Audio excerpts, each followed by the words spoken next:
Welcome to the Museum of Aquarium and Pet History. We're one day away from June that we were filming this video, and June is a really important month because that is our 1-year anniversary for the Museum of Aquarium and Pet History. And I just want to tell you what's happening in June really quick. We are going to have the Art Deco birdcage video that I promised my birdcage friends, so that's going to be pretty cool. We're also going to have a video, basically a 1-year anniversary video for the museum, which is going to cover our library, our restoration studio, our new building, and all those kind of things. So that's going to be coming in this month, June. So you're probably wondering why I have this paper mâché dog here, and that is because I just got this guy not too long ago. This is a shelf display or a counter display dog for a dog food company called Cremma. And it's out of the United Kingdom, out of England probably, and it's called Really Feeds All Breeds, Cremma, and that's his little tag on his collar. And the reason I have it here is because I have tried really hard to find who this company is, and I can't find it. So any of you guys in the United Kingdom, or any of you that are from the United Kingdom that know that this brand might have been with a large parent company and that just was one of their brands, let me know. Send me an email through the moaf.org email site and let me know about Cremma, because I really want to know. Okay, 5 boxes, hopefully in 5 minutes, and we'll start with number 1. Okay, this is an easy one. Nice packing. They put this furniture foam in here, so that was actually smart. And they used the large bubble wrap. If you ship stuff, don't use that small bubble wrap. That's only good for books. That's not good for shipping things like aquariums. They didn't double box it, and they didn't use double wall corrugated. So they got points for the inside, but no points for the box. Always use double wall if you're shipping a fish tank. Now this is a little, looks like about 2 gallon, could be a 3, but it looks like a 2 gallon. Most likely a metaframe because of the slanted stainless steel. This was made in the early 60s. It has a slate bottom. The early stainless steel tanks used slate bottoms. Most of the companies did. Just they thought it was better reinforced because you're putting heavy gravel on the bottom of the tank. A lot of people that restore these worry about the slate bottom because the old sealant actually worked with it pretty well, where the new silicone rubber doesn't adhere well to the slate. I haven't found that. I've used silicone rubber on slate and I haven't found any problems with it. And slate doesn't leak. It's not porous. There's no leak ability with slate.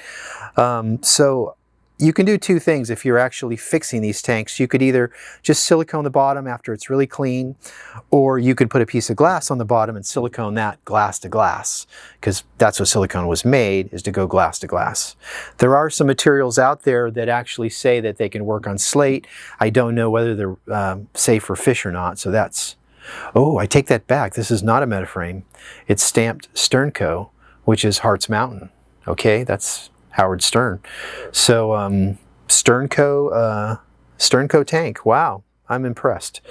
I thought it was a metaframe, but then again, this is very narrow at the bottom, where metaframe I think goes up taller, and this is also indentated, and I don't know if metaframe indentated their fronts.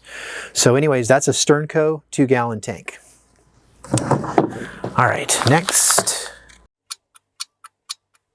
Oops. That's just Brillo cleaning wipes. You're probably wondering what I'm doing with these. Well, these are to clean a lot of things that we get in the museum. So sometimes we get stuff to clean different products, and we're always trying stuff too. We're trying different materials to clean, and we're going to have some restoration videos to go over what we do. We actually have a humidity tank that I built. It's a 20 gallon with a paludarium raft. And I put an aquarium heater in it, and I heat it up to varying degrees. And I put a glass top on it. It creates humidity. And then I can put like damaged boxes in there, which it'll soften them. And I could soften them based on the time that I put them in the humidity chamber. And then I could take low tension rubber bands and rubber band them and get them to dry in the exact shape that I want. Works really good for Pinplex boxes that are all damaged. So that's one of the secrets of how we restore some of the advertising boxes that we get. And this, okay, I know what this is.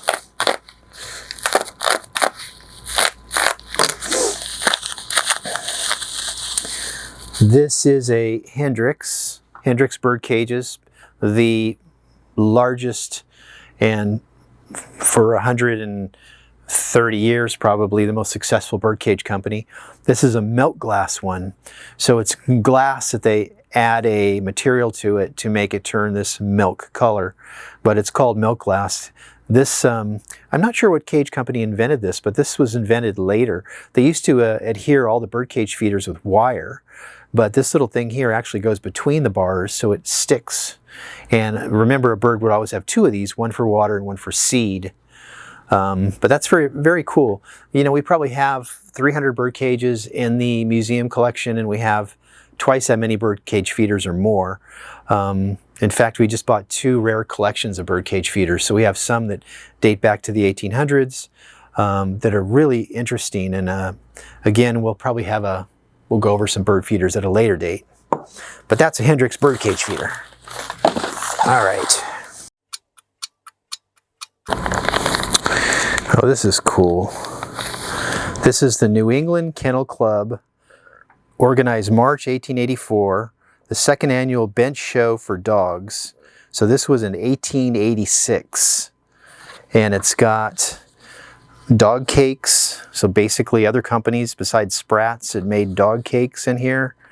It's got all kinds of rules and regulations. Then of course the ad for Spratz, yes, showing their little dog biscuits. An ad for dog collars. Wow, that's unusual. And that's from Medford Fancy Goods Company out of New York. And those start at about $1.50 and go to $5, which is a lot of money. Well, it's got a little stuck page. Ashmont Kennels, breeding mastiffs, and Austin's dog bread. Wow, very unusual to find an Austin's dog bread ad. And then somebody here who's a dog doctor and a dealer selling what looks like Skye Terriers. All right, that's a cool little book. I like that. And it looks like we got a second book from these people. So this is another book, Dog Breaking from 1882, the most expeditious, certain, and easy method.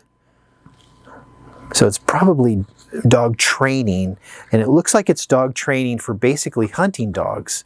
Because remember, in the 1800s, if you had a hunting dog, you know, that's bringing you your food. You know, if you want a protein source, you want a dog to go out there and catch any kind of bird or small animal, you know, you definitely want to train it. So that would be the book you would get. Okay, last one.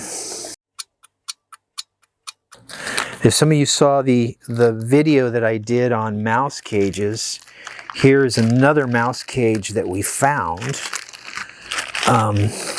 which is kind of cool because I don't think, oh, it is signed. That's great. So here's a little mouse cage. There's this little exercise wheel. And normally they have a shelf in there, but I don't see a shelf. Oh, wait a minute, there is a shelf. Way up on top, there's a shelf at the top here. So that's where the mouse would sleep, is up on the top. Here's where he would exercise. Here's the little door, opens and closes. Normally they have a little tray that comes out. The tray is missing in this case. And this is a Lindemann. It says OL and Company is a trademark with a star, and that's Lindemann, Oliver Lindemann. And this does not look like the original paint. It looks like somebody painted this yellow somewhere along the lines, but this is probably 1880s to 1910. Lindemann was absorbed by Hendryx, so was Osborne in the late 20s, early 30s. They disappeared and literally all their assets went to Hendryx. So they only lasted up until 1920-ish. But that is a very old mouse cage. All right. That's all we have for this week. Be sure to catch the other videos. Be sure to catch the one that we're going to do on the 100th anniversary and the one on Art Deco bird cages, which is going to be phenomenal because there's been nothing done on that. Okay, thanks, and I'll see you next week. Bye.